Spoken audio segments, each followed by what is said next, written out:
Assalamualaikum warahmatullahi wabarakatuh. Balik lagi di Mama Fauzan Channel. Welcome 2025. Selamat tahun baru 2025. Semoga teman-teman semua sehat. Hari ini aku mau bahas tentang kenapa susah buat aku buat naikin berat badan anak aku. Jadi pas kemarin mau tahun baru tuh kita nggak kemana-mana, kita nggak liburan kemana-mana karena aku milih buat medical check up seluruh keluarga dan juga medical check up anak aku, kenapa dia berat badannya susah naik. Bagi kamu yang membutuhkan informasi ini, jangan lupa like, comment, and subscribe dan simak terus videonya. Oke, aku mau terangin dulu, anak aku itu sekarang umurnya 10 tahun, cuma berat badannya itu masih di bawah grafik yang garis hijau berat badan tinggi badan ya. Jadi harusnya dia tuh berat badan idealnya itu sekitar 32 kilo dan dia tuh masih 27 kilo, jadi kurangnya masih banyak banget. Sementara anak aku itu nggak ada masalah nafsu makan, makanan apa aja dimakan, sayur dimakan, buah dimakan gitu.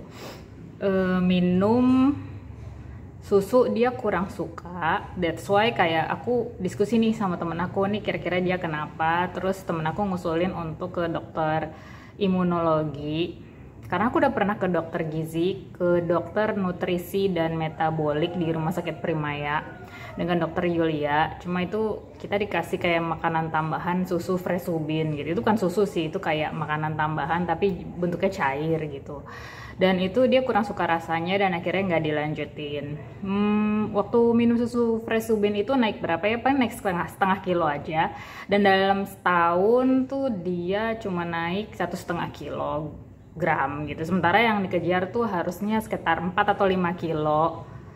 Karena aktivitasnya udah banyak, kayaknya kata dokter sih itu kayaknya agak susah ya Bu, tapi ya kita coba aja, makanya pakai susu Fresubin itu.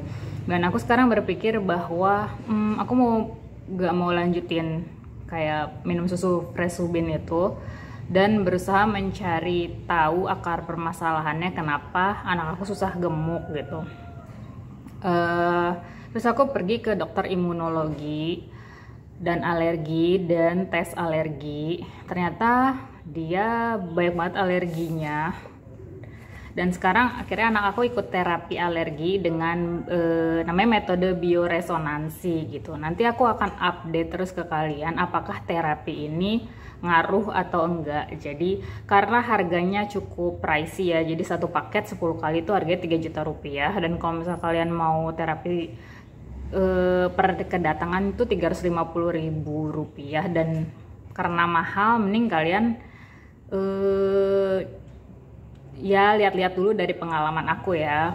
Maksudnya kalau anak kalian alergi dan berat badannya susah naik, apakah ada hubungannya atau ada masalah lain, mungkin kalian bisa dengerin pengalaman aku dulu daripada nanti kalian udah ikut mahal-mahal terus ternyata nggak berhasil gitu ya. Terus ini dia baik banget dia kayak alerginya kayak alergi debu, kapuk, asap segala macam. Terus alergi, ternyata dia alergi beras.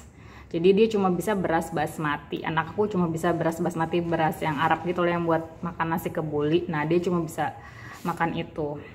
Terus alergi terigu, ternyata anak aku harus makan gluten free dulu. Jadi dia akan terapi alergi ini dulu sebelum akhirnya bisa naikin berat badan. Jadi terapi alergi ini nggak bisa langsung naikin berat badan gitu loh. Alergi susu sapi, keju, telur ayam. Jadi dia sekarang bisanya telur bebek sama telur ayam telur buyung puyuh. Alergi daging ayam, jadi dia bisanya daging bebek. Terus alergi daging kambing sama daging sapi. Terus ikan kakap, tenggiri, tongkol. Terus untuk buah-buahnya dia ternyata alergi anggur, jeruk gitu. Terus kemudian ada fruktosa, terus kayak ada bahan-bahan penambah pengganti gula ya. Kalau di minuman manis tuh kayak di teh pucuk atau di minuman buah vita itu kan dia ada sukrosa, fruktosa gitu-gitu ya. terus ada perasa buah, itu dia alergi semuanya, jadi kita mau stop itu. Terus pas kita udah tahu banyak alergi nih anak aku, terus nanya kan sama dokternya, ya udah sekarang untuk yang alergi itu nggak makanan-makanannya memang harus dikurangi gitu, jadi jangan langsung dihilangin semua karena anaknya bisa stres gitu kan, kayak nggak boleh daging sapi padahal anakku suka sop iga, suka rendang gitu, jadi seminggu sekali aja deh bu gitu, akhirnya kayak gitu. Jadi programnya sekarang ngilangin alerginya dulu sebelum dia program berat badan kayak gitu ya. Tapi buat temen-temen jangan terus kayak oh akhir ini cuma bisa tahu sama tempe gitu, terus telur aja nggak bisa, daging nggak bisa, ikan nggak bisa, akhirnya cuma bisa ikan sama tempe sama tahu gitu. Kata dokter jangan juga karena nanti berat badannya jadi turun. Akhirnya ya daging ayamnya aku ganti daging bebek, terus telur ayamnya aku nggak bisa ganti telur bebek kan karena amis ya, jadi akhirnya ya gitu bikin kayak martabak telur yang telur bebek gitu, akhirnya bisa kan, cuma itu ditambah daging cincang dan itu nggak apa-apa sih, mungkin sekali seminggu aja gitu. Kemudian ternyata pas ditelusuri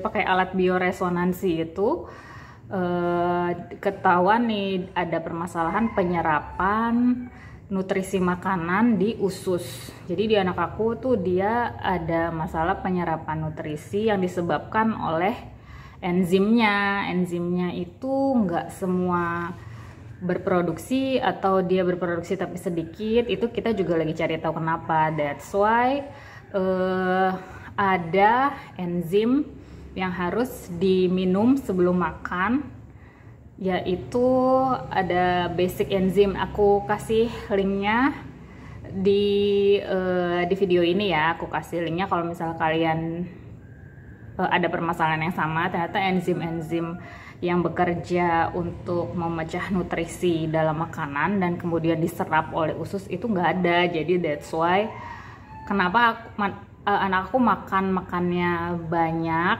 terus juga teratur, tapi tetap aja dia kurus gitu. Istilahnya tuh kok makan gak jadi daging ya karena enzimnya itu.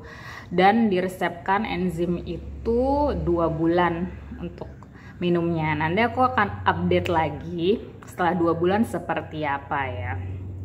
Kemudian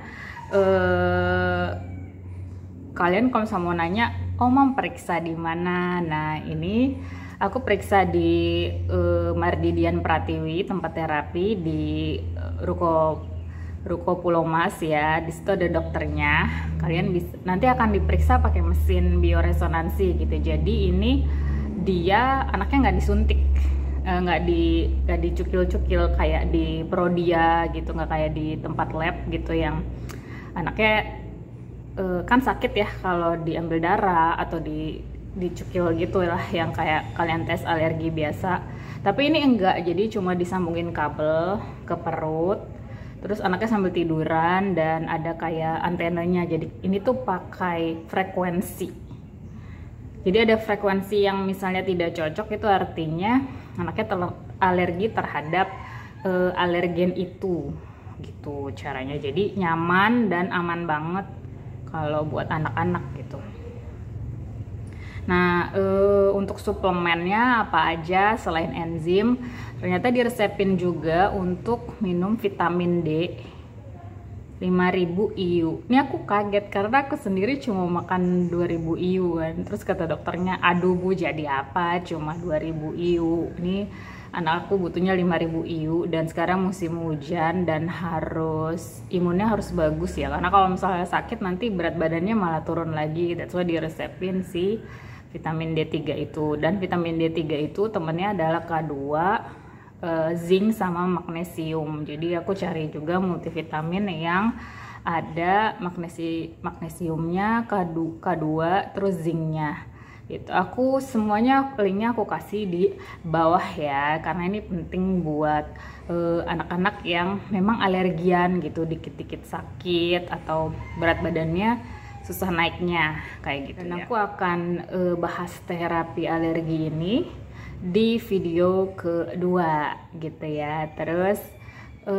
di video ketiga juga nanti aku liatin deh suasana terapinya seperti apa, karena dokternya tuh boleh-boleh aja ngerekam pas terapi. Karena sebenarnya sih cuma duduk aja gitu sih terapinya, tiduran terus ada disambungin kabel ke perut, terus dilihat ada beberapa alergennya itu di botol-botol dan akan disambungin sama mesin yang ngeluarin frekuensi gitu ya. Nanti frekuensinya diperbaiki. Oke, segitu aja dulu videonya ya teman-teman. Nanti aku akan lanjut lagi ke video kedua karena takut kepanjangan. Karena permasalahan berat badan anak, alergi, kemudian imunitas, kemudian kognitif, kemudian ada juga sih beberapa anak berkebutuhan khusus yang memang pakai terapi ini juga karena bisa juga memperbaiki syaraf dan kognitif gitu, membantu pencernaan dan sebagainya. Itu kan kita bahas lagi di video selanjutnya. Terima kasih yang sudah menonton, sampai ketemu di video berikutnya. Dadah.